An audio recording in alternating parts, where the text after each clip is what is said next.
Hi everyone. So this is how we have deployed our Lambda SLS deploy -v, and if we log into the AWS console with that administrator user, then you will be able to see the Lambda here, right? This is the same Lambda, and you can see the code configurations and all these different things. Code is also representing the same. It's like a simple Node.js code. Module.export hello is the handler name, right? And it is just a async event and returning this JSON object. Okay, now what all other things you can do with this thing, right? So we can actually SLS deploy -v, or if we can also do SLS invoke -f, function name is hello, and -l, right? So we will just take a look onto these commands and then we will move further. Next thing which we are going to talk about is the configurations, right? So we are writing this serverless.yml. We didn't do any change. It was like a simple hello function we already had.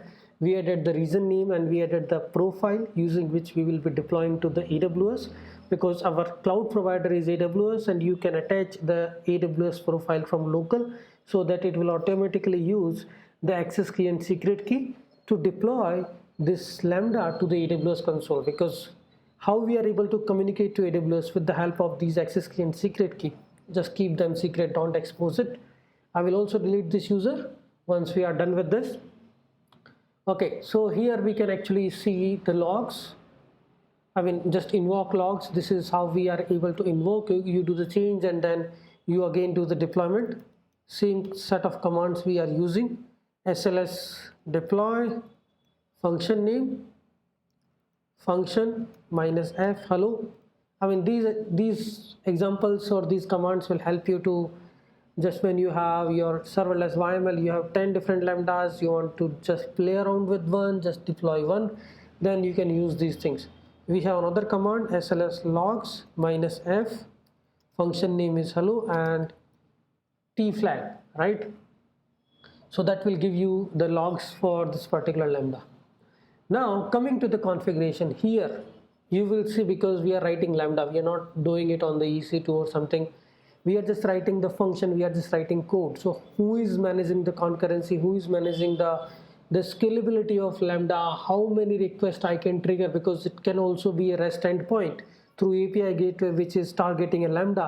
Now how much traffic it can have, right? Because there are limitations. Lambda is also having some sort of memory, some restrictions, but you can scale it easily. So first of all, we will see what all things are there. There is no trigger, but you can actually add a trigger. What trigger is? First of all, trigger means I talked about its nice integration with S3 or something, right? So these are the triggers available. Like some record is added in the Dynamo, some file is added on the S3, some message has been posted on SQS. You can attach this trigger so that this particular Lambda will be executed once that event is happened, because Lambdas are nothing but some kind of event driven functions, right? So we will attach it. So that is about trigger. We have one function. Let's again go inside it.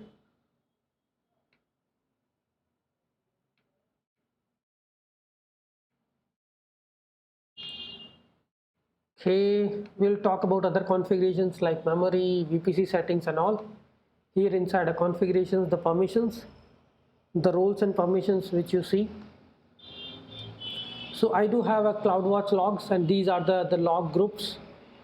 I mean, I have the access for this, and we have seen already these things in the CloudFormation stack when it was creating. Destinations, environment variables, like sometimes you need environment variables like database configurations, S3, X3, bucket names, some environment names, right? These may vary for dev to QA to staging environment. VPC settings, you can actually attach a VPC configurations, like in which VPC and subnet you want to have this Lambda executing.